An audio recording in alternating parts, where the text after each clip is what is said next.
India आज दुनिया के उन 9 कंट्रीज़ में इंक्लूड किया जाता है जिनको न्यूक्लियर पावर कंट्रीज़ बोला जाता है।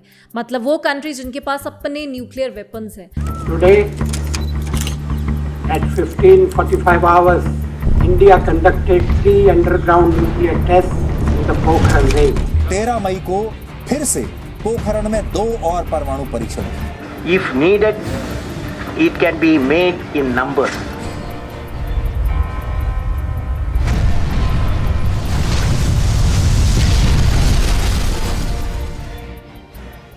वर्ल्ड वॉर 2 खत्म होने से 1960 आते आते ही दुनिया के 4 बड़े देश न्यूक्लियर टेस्ट कर चुके थे।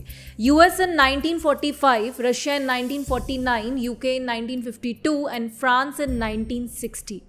लेकिन इंडिया की न्यूक्लियर जर्नी तब शुरू होती है जब हमारा पड़ोसी देश चाइना भी 1964 में न्यूक्लियर टेस्ट कर लेता है। तब हमारे प्रधानमंत्री लाल बहादुर शास्त्री जी ने कहा था, तलवार की नोक पर या एटम बॉम्ब के डर से कोई हमारे देश को झुकाना चाहे, दबाना चाहे, ये देश हमारा दबने वाला नहीं। लेकिन इंडिया को अपनी न्यूक्लियर जर्नी को सक्सेसफुली कंप्लीट करने में 35 साल लग गए थे। हमारे पहले प्रधानमंत्री जवाहरलाल नेहरू पीस को प्रमोट करते थे, जिसकी वजह से वो न्यूक्लियर मिशन में ज़्यादा कंट्रीब्यूट नहीं करना चाहते थे। लेकिन फिर भी इंडिया में 1944 में एटॉमिक एनर्जी डिपार्टमेंट भी बना दिया गया था और इंडिया ने अपना पहला न्यूक्लियर रिएक्टर साइरस एक्वायर किया था यूएस एंड कनाडा से। तो 1947 भारत आज़ाद जरूर हो गया था, पाकिस्तान एक अलग देश बन गया था, लेकिन मुद्दे खत्म नहीं हुए थे। आज़ादी के थोड़ी देर बाद ही पाकिस्तान इंडिया पर हमला कर देता है। फिर 1962 आते आते इंडिया के चाइना के साथ भी रिलेशन इतने खराब हो जाते हैं कि वॉर हो जाती है। उस टाइम पे चाइना लद्दाख, कश्मीर और अरुणाचल प्रदेश के कुछ एरियाज को क्लेम कर रहा था, जिसके चलते इंडो साइनो वॉर हो जाती है 1962। लेकिन इंडिया उन हालातों में हार जाता है। लेकिन प्रॉब्लम तब होती है जब उससे एग्जैक्टली 2 साल बाद 1964 में चाइना अपना न्यूक्लियर टेस्ट कंडक्ट कर लेता है, जिससे पूरे इंडिया में एक हलबली सी फैल जाती है।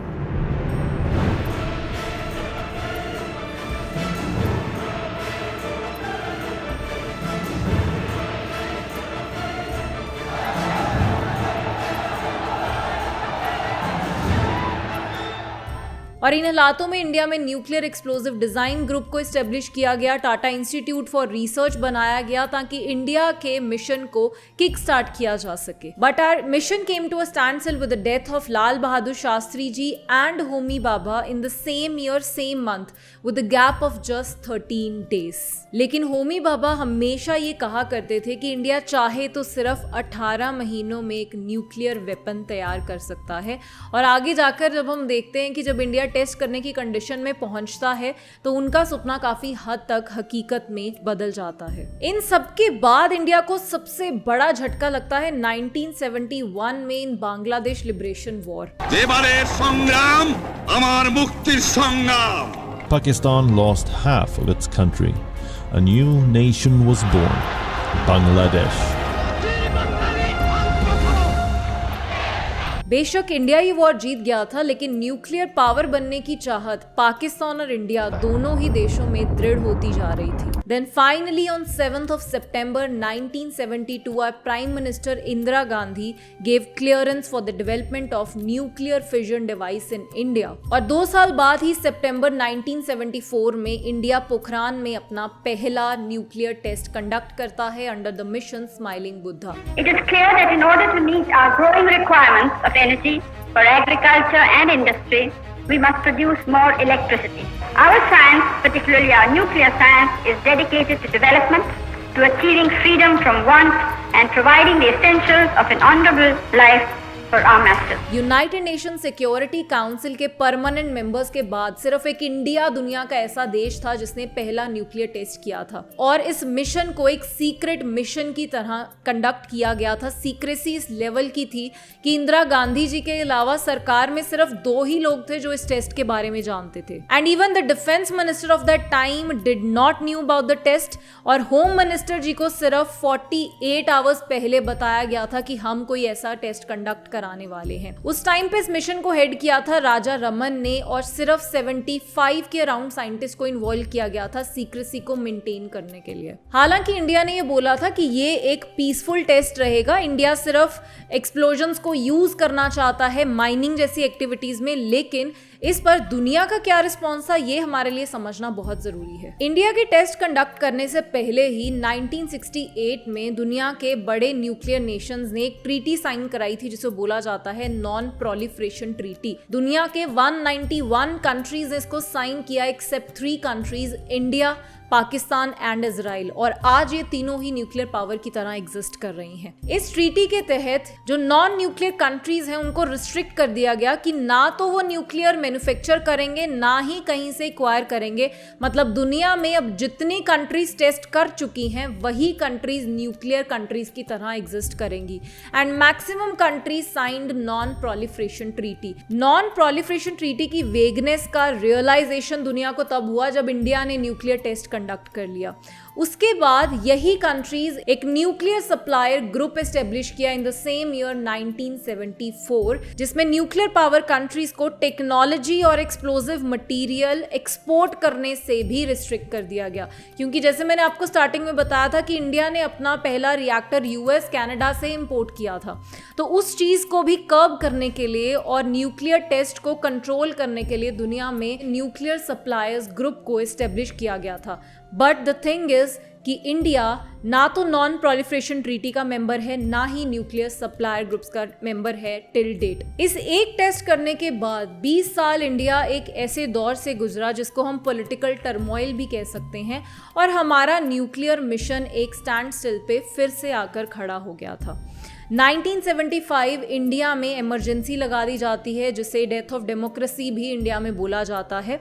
तब कांग्रेस सरकार गिर जाती है, गल्फ वॉर नेशंस होने की वजह से इंडियन इकोनॉमी की कंडीशन काफ़ी ज़्यादा ख़राब हो जाती है, हमें IMF से लोन लेना पड़ता है। फिर 1992 के टाइम पर कुछ रिफॉर्म्स आते हैं जिससे इंडियन इकोनॉमी थोड़ा रिवाइव करना शुरू होती है। 1995 में इंडिया के प्रधानमंत्री नरसिम्हा राव थे, तो उन्होंने न्यूक्लियर टेस्ट की परमिशन दे दी थी। सारी तैयारी भी इंडिया में हो चुकी थी, हम न्यूक्लियर टेस्ट कंडक्ट ही करने वाले थे कि US के CIA ने उसको रिकॉग्नाइज कर लिया और इंडिया को अपना मिशन अबॉर्ट करना पड़ा। Then in 1996 Atal Bihari Vajpayee government came to power. एक बात मैं यहाँ पर आपको बताना चाहूंगी कि अटल बिहारी वाजपेयी हमारे देश के वो प्रधानमंत्री थे जिनके कंट्रीब्यूशन और जिनकी दृढ़ता की वजह से आज इंडिया एक न्यूक्लियर पावर कंट्री है। बट 1996 में महज 14 दिन में उनकी सरकार गिर जाती है। हम अपने देश की सेवा के कार्य में जुटे रहेंगे। हम संख्या बल के सामने सर झुकाते हैं और आपको विश्वास दिलाते हैं कि जो कार्य हमने अपने हाथ में लिया है वो जब तक राष्ट्रीय उद्देश्य पूरा नहीं कर लेंगे तब तक विश्राम से नहीं बैठेंगे, तब तक आराम से नहीं बैठेंगे।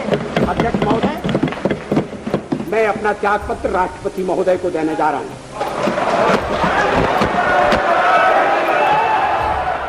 Then finally in 1998 again Atal Bihari Vajpayee ji came to power और उस कंडीशन में उनका one of the main target था न्यूक्लियर टेस्ट कंडक्ट कराना, क्योंकि वो अपनी कैंपेन के टाइम पे इस चीज़ को काफ़ी ज़्यादा प्रमोट कर चुके थे। Then finally on 11th of May 1998 India conducted its major nuclear test in Pokhran, जिसको पोखरान 2 and ऑपरेशन शक्ति के नाम से भी जाना जाता है। Today at 15:45 hours, India conducted 3 underground nuclear tests in the Pokhran range. इसके बारे में आपने मूवी परमाणु में ज़रूर देखा होगा कि कैसे इंडियन साइंटिस्ट जो थे उस टाइम पे जो इन्वॉल्व थे वो सिर्फ रात को काम करते थे और सुबह सब कुछ ऐसे कर दिया जाता था कि हम कुछ नहीं कर रहे हैं।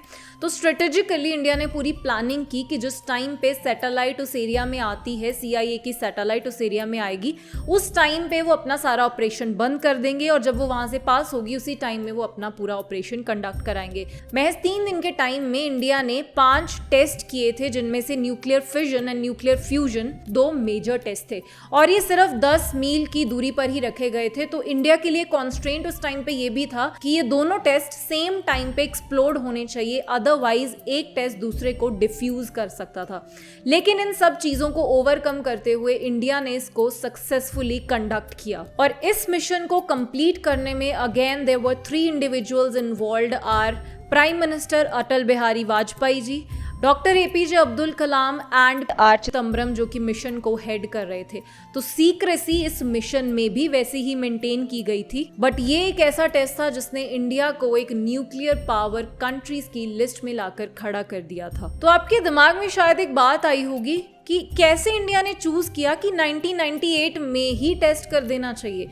तो डेफिनेटली उसके कुछ रीजन है। उसका पहला रीजन ये था, उस टाइम पे सोवियत यूनियन का डिसइंटीग्रेशन हो चुका था, तो इंडिया का one of the major military alliance अब डिसइंटीग्रेट हो चुका था, जिससे इंडिया की सपोर्ट कम हो गई थी। दूसरा बड़ा रीजन था कॉम्प्रिहेंसिव टेस्ट बैन ट्रीटी, जो कहीं उसी टाइम में साइन होने वाली थी। पर्टिकुलर उसका टाइम पीरियड मेंशन नहीं था, लेकिन इंडिया के ऊपर एक कंस्ट्रेंट थी, अगर इंडिया इस ट्रीटी को साइन करता तो इंडिया कभी भी न्यूक्लियर टेस्ट नहीं कर पाता। नो डाउट इंडिया ने इस ट्रीटी को भी साइन नहीं किया था, लेकिन इस ट्रीटी ने इंडिया को एक अर्जेंसी की फीलिंग दिलाई कि अब अगर हमने टेस्ट नहीं किया तो हम बाद में कभी नहीं कर पाएंगे। तीसरा बड़ा रीजन है अटल बिहारी वाजपेयी जी का पावर में आना। नो डाउट नरसिम्हा राव भी न्यूक्लियर पावर टेस्ट कराना चाहते थे, बट अटल बिहारी वाजपेयी जी की दृढ़ता इस पॉइंट में नरसिम्हा राव से ज्यादा थी।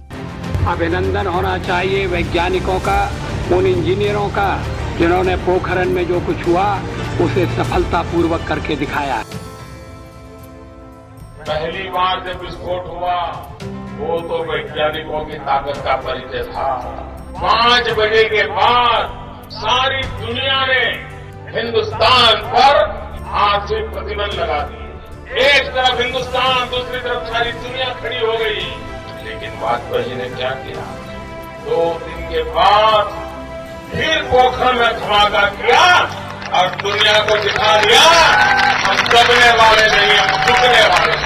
तो वाजपेयी जी ने बहुत बड़ा कंट्रीब्यूशन किया इंडिया में टेस्ट कंडक्ट कराने में, लेकिन टेस्ट कंडक्ट करने के बाद 2 चीज़ें उन्होंने बोल दी थी। पहली ये कि अब इंडिया कोई ज़्यादा एडवांसमेंट न्यूक्लियर में नहीं करेगा, और दूसरा ये कि इंडिया ने एक no first use policy adopt कर ली थी कि कभी भी इंडिया की किसी नेशन के साथ वॉर होती है तो इंडिया पहले न्यूक्लियर का यूज़ नहीं करेगा। अगर कोई हम पे अटैक कर देता है तो इंडिया सिर्फ रिएक्शन में न्यूक्लियर वेपन का इस्तेमाल करेगा। डेफिनेटली एक ऐसे हालात में न्यूक्लियर टेस्ट कंडक्ट कराना इंडिया के लिए जियोपॉलिटिकल कंडीशन में बहुत ही बड़ा रिस्क था, क्योंकि बड़े बड़े नेशंस ये नहीं चाहते थे कि इंडिया जैसे या कोई भी और देश उनके साथ एक सेम पेडेस्ट्रल पर आकर खड़े हो जाएं। लेकिन इंडिया पाकिस्तान के टेस्ट करने के बाद इजराइल और नॉर्थ कोरिया भी इस लिस्ट में अब ऐड हो चुके हैं। जब 1945 में यूएस ने अपना पहला न्यूक्लियर एक्सप्लोजन किया जापान के ऊपर, और 1971 में यूएस प्रेसिडेंट रिचर्ड निक्सन ने इस बात का इंडिकेशन दिया कि वो इंडिया पर भी न्यूक्लियर बॉम्ब फेंक सकता है, तो उस कंडीशन में फिर इंडिया इस दौड़ में भागने के लिए तैयार हो गया था। आज जो इंडिया की कंडीशन है उसमें एक बहुत बड़ा कंट्रीब्यूशन ये भी है कि क्योंकि अब इंडिया एक न्यूक्लियर कंट्री है तो इंडिया की पोजीशन जियोपॉलिटिकल फ्रेमवर्क में काफ़ी ज़्यादा एग्रीवेट हो जाती है। ऐसे और कंटेंट के लिए बने रहिए हमारे साथ हमारे यूट्यूब चैनल पर। जय हिंद।